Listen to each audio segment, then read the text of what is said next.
When we talk about the ultimate goal here of financial independence, you're never going to be independent with debt. You're never going to be independent with consumer debt, even more so because of the interest rates. Listen to these numbers now. Using the rule of 72 with credit card interest rates. So we use that for investing, the rule of 72. It's you basically divide your rate of return into the number 72, and the number you get is how many years it would take for your money to double. You can work that through interest rates too. So, for example, the average interest rate for a credit card is 17.3%. We talk all the time about low interest rates, not in the credit card world.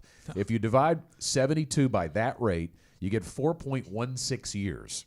That's how long it takes for the credit card company to earn double your money on borrowed money. Now, that's great if you're getting 17% in the market, right? But getting 17% on that credit card is devastating because you can see how insurmountable that can quickly become. Yes. And how you'll never catch up if you get too much on it. And that's where a lot of people think, well, if I just pay the minimum, I'll be fine, I'll catch up. But the way they have that structured is that you will it will take you decades to pay off that debt paying the minimum. And that's a good timeline. I've done debt snowballs for people before where the software told me it will never get paid off. You're going to have to increase the payment just to get it paid off in 30 years. Yep. So please understand that paying the minimum on all of them is not the best plan. But don't take the shotgun approach either and pay a little bit extra on all of them either.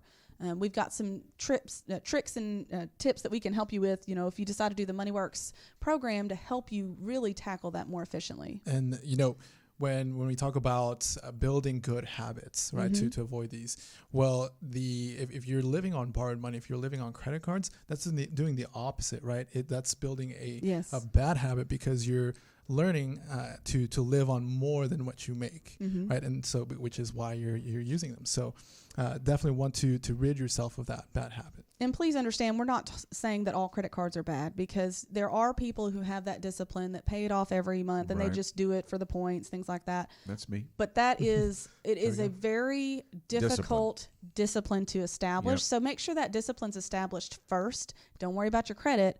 Worry about your financial future. Right. And that still happens within the vacuum of a budget. That's how it works for me, right? I know how much monthly I can't go above that on that credit card so that I can always pay it off and get the points. Yes. The Dave Ramsey approach is still, abstinence is usually the best policy, right? If you don't even have the credit card, that I like that idea, but as you grow, and I think for 20-something, that is the best advice to not even have a credit card. But eventually, if you have one in your 30s or 40s and you can manage it like that, that's okay. Just don't leave a balance on it.